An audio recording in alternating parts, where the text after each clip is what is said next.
today's talk is on the menopause, so this will hopefully be useful for women who are going through it. First thing I would say is when you are going through the menopause, as the ovaries are producing less estrogen, your adrenals take over a lot of vital functions with the body. So don't be doing long, slow distance training in terms of cardio. For some of you, you might enjoy it. Well, if that's the case, then obviously I'm not here to tell anybody not to do exercise that they enjoy. But if it's something that's a chore to you anyway, cut it out, because it places way too much stress on the adrenals, which are going to be overburdened already. And that's why, because your body is kind of map of your hormonal imbalances, that's why women start to find that they're putting on body fat around the stomach and they can't figure out why. It's because there's that adrenal burden, and when we've got excessive cortisol being produced, we tend to store body fat around our midriff. Because it's close in proximity to the liver for fuel. So if you want to avoid that, then I would avoid doing excessive cardio. Do HIIT training or interval training instead. The next thing I would say is training during the period. If you're still having periods, is fine. If you're hydrophilic, which means that you're retaining water, I'll take 50 milligrams of vitamin B6, and the best form for that is P5P. You should see that in the brackets if it's a good brand. Bone health, you should be taking a good quality calcium, and obviously vitamin D as well. In terms of how much vitamin D, I'd recommend at least 5,000 international units, but an accurate way of doing it is by weight. So you could do 75 international units times your body weight in kilos is a good way of doing it. And that vitamin D3 should contain K2 as well, because that helps with absorption. Fish oil, because fish oil, just everybody should be taking fish oil. I'm not even going to go into that. Brain health, eye health, nerve health, joint health, it's an essential. It's also very good for body composition because it switches on the lipolytic genes, which are the ones that burn fat, and switches off the lipogenic ones. So fish oils are given. If you're finding issues with skin elasticity, magnesium, vitamin D and fish oil are good ones as well. I would recommend going grainless, personal preference, but I've read a lot of books on the damage that gluten does, and I've also been privileged enough to be in lectures with Dr. Tom O'Brien on 2 occasions, and it's quite an abrasive grain. So if you're finding that you're getting a lot of bloating and stubborn fat that can't be shifted, and you're doing all the right stuff, just take it out of your diet, go gluten-free, give it 6 weeks. If it makes no difference, and reintroduce it. But I would say for 90% of people watching this, you'll take grains out and you'll be absolutely gobsmacked. Remember that they do stash it in a lot of other things like soy sauce, etc. So just be a bit mindful of that. Dark chocolate is great. My mentor Charles Poliquin used to say the best way of having it is you shave it on a cheese grater, and then you take a thumbful and you press it on the roof of your mouth, because there are receptors there that affect the brain, and all the polyphenols get absorbed better. I've never met one woman who's going to do that. Just have a nice chunk of dark chocolate, but just, don't go for the whole bar. Those bars are big, so I just go for a sliver. Wine is very good, preferably Spanish reds that are grown high up on the hills. Why? Because they're very, very rich in what we call resveratrol, which is an antioxidant, and it's much more potent when they're dark. So things like, I think, Merlots, I'd have to look up the exact brands, but a dark Spanish red would be very good.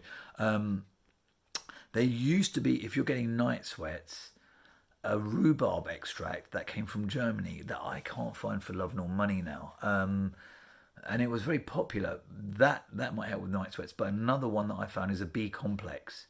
Helps dramatically. So if you're waking up and you are absolutely drenched, then magnesium and vitamin B could be a real saving grace. If you've got that problem, PM me. But yeah, I've had quite a few clients who are probably watching this right now who are nodding their head because they stopped having their night sweats when they started seeing me. So it's not something that you necessarily have to put up with. Another one, magnesium.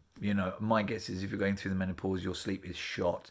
Once again, I've got sleep questionnaire when you're waking up is really useful to find out, because then I can recommend a magnesium. But my guess is if you're menopausal and you're waking up in the middle of the night, you're waking up between 3 and 5, because that's oxidative stress. I've never met a woman. If I want to freak out a female client, I'll just say, you're waking up about 3:30. It's just a guess. And they go, how do you know? So yeah, between 3 and 5 is a given. Gut distension, big problem with women. They like, I don't think I'm so much fat, as bloated. So that can be low hydrochloric acid in the stomach. So HCl is a good one. That's one I stock. It's a brilliant digestive enzyme. I take it. Most people are really deficient in HCl, hydrochloric acid in their stomach. And of course, what do we take? What's sold on the TV? Antacids. Brilliant. No, it's a terrible idea. So I think actually most people need to be raising their acidity levels. What else? Cosmetics. My daughter's really hot on this, and I'm really proud of her on that because she's already aware of it. But parabens, please, guys, check your labels. It is really important that they don't contain things like methyl paraben, butyl paraben. You'll see this on the labels, okay? If it looks like a long chemical name, then it's something you need to take out. But usually they're called methyl parabens. Now, what they do is they mimic estrogens in your body, okay? So they dock in the receptor sites that are reserved for your estrogen production, what little you might be producing, and also they're very, very dangerous. Okay, they've been linked with a number of cancers, so I would definitely take those out. There are loads and loads of body washes now, and they advertise it, paraben free. You'll see it's sodium lauryl sulfate free, so go for paraben free cosmetics. My mentor also was a font of this sort of information. If you wear dark red lipstick, apparently it's higher in lead content, so you might want to dial that back. On to the next one. The women who are watching this are probably educated to quite a high standard and very health aware, and they're all drinking soy because soy companies know that that's the market that they're heading for. I would not drink soy, okay? So a lot of you are like, oh, what? I'll go for nut milks instead. Soy has got a real history, a bad history. The slurry from soy is made in aluminium containers, so it's got a lot of heavy metals in it. Once again, it docks in thyroid receptor sites. There are loads of issues with soy. I'm not even... If you're interested, it's called The Whole Soy Story. I can't remember the author, but I would not touch soy, and I would certainly avoid it at all costs. If you've got hair loss, that can be linked with thyroid or the adrenals. Once again, I do questionnaires that you can contact me for, but things like brittle nails, if you're losing a little bit of eyebrow hair, you're getting a slightly thicker goiter, you're cold all the time, the hair quality is going, the nails going, and you're just putting on weight, and you're like, what the hell? I'm not changing my diet, but I'm putting on weight. That could be a thyroid issue. Okay, so those are some of the red flags when people say to me, "Oh, is it cold in here?" And I'm like, "No, it's not." Or you're looking and they've got these faint eyelashes, faint eyebrows, or the nails are splitting, the hair quality isn't what it used to be. Which leads me on to the next one. Go for a full thyroid panel. Good luck with that. Unfortunately, on the NHS, you're unlikely to get it. They give you, I think, T3 and TSH. What you need is free T3, free T4, TSH, T3, reverse T3, thyroglobulin, and TPO antibody. But that one, I think you'd need to go for...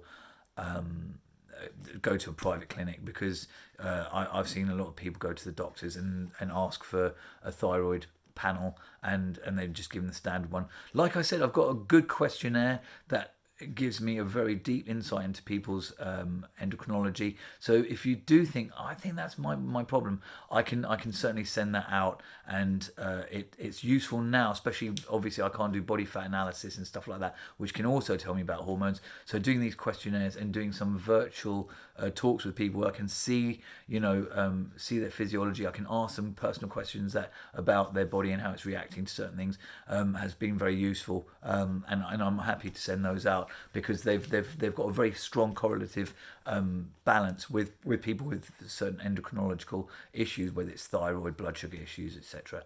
So hopefully that's useful. Cover quite a lot of ground. Blimey, 10 minutes, and it's a subject obviously that is really important, and for a woman who's going through the menopause is important, especially if it's proving to be an uncomfortable period. Night sweats are a big one, and I've had a lot of success with those. So do contact me if you don't need to suffer in silence. There's nothing worse than waking up and feeling like you've run a marathon in bed. Unless it's in a good way, but let's face it, night sweats are no fun. Anyway, so that covers menopause. And if you want any further details, just contact me. Have a good day. Take care. Bye.